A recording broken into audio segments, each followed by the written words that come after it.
Comenzamos retroalimentando las preguntas número 21 a la 23 con base en el siguiente texto. José Martí. José Julián Martí Pérez fue un político y escritor cubano, destacado precursor del modernismo literario hispanoamericano y uno de los principales líderes de la independencia de su país.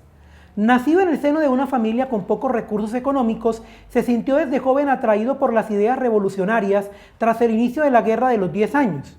Inició su actividad revolucionaria, publicó la gacetilla El Diablo Cojuelo y poco después una revista, La Patria Libre. A los 17 años, José Martí fue condenado a 6 años de cárcel por su pertenencia a grupos independentistas. Realizó trabajos forzados en el penal hasta que su mal estado de salud le valió el indulto. Deportado a España, publicó su primera obra de importancia, La Adúltera, y se licenció en Derecho y Filosofía y Letras. Durante sus años en España, surgió en él un profundo afecto por el país, aunque nunca perdonó su política colonial. Tras viajar durante 3 años por Europa y América, José Martí acabó por instalarse en México. Poco después, concluida la Guerra de los 10 años, 1868-1878, se trasladó a Cuba. Deportado de nuevo por las autoridades cubanas temerosas ante su pasado revolucionario, se afincó en Nueva York. Desde su residencia en el exilio, José Martí se afanó en la organización de un nuevo proceso revolucionario en Cuba y fundó el Partido Revolucionario Cubano. Se convirtió entonces en el máximo adalid de la lucha por la independencia de su país. 2 años más tarde, logró poner en marcha un proceso de independencia y partió al frente de un pequeño contingente hacia Cuba. Fue abatido por las tropas realistas cuando contaba 42 años. En cuanto a lo literario, José Martí fue uno de los más grandes poetas hispanoamericanos y la figura más destacada de la etapa de transición al modernismo que en América supuso la llegada de nuevos ideales artísticos.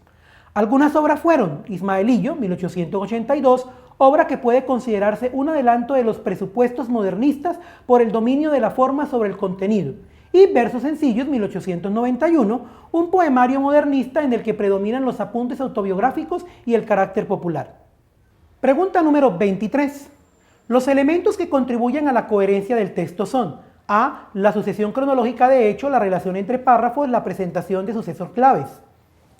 B. La presentación de fechas, el uso de signos de puntuación, una conclusión acorde con la narración.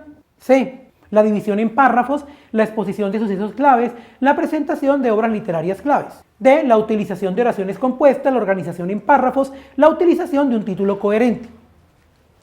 Lo que nos está preguntando el enunciado de la pregunta como tal corresponde directamente a lo que es ordenar el texto en lo que es su macroestructura, es decir, no tanto apuntando al contenido como tal del texto ni a calificarlo como tal, sino a indagar cuál es la gran macroestructura que compone el texto, es decir, aquella información con la que comienza el texto, la información con la que continúa central del mismo y aquella con la que termina.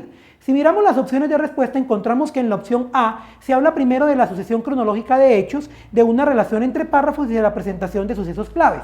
Esto es lo que realmente ocurre en el texto. El texto arranca contando unos sucesos que son completamente históricos, que se dan de alguna manera cronológica sobre todo lo que tiene que ver con la historia de Cuba y de la independencia cubana y cómo José Martí está relacionada con la misma. Luego pasa a esa relación entre párrafos, a lo que pasa entre lo que es la lucha independentista cubana y el papel de José Martí, así como el papel de sus obras. Y termina con la presentación de los sucesos claves de la independencia y de las obras que José Martí deja.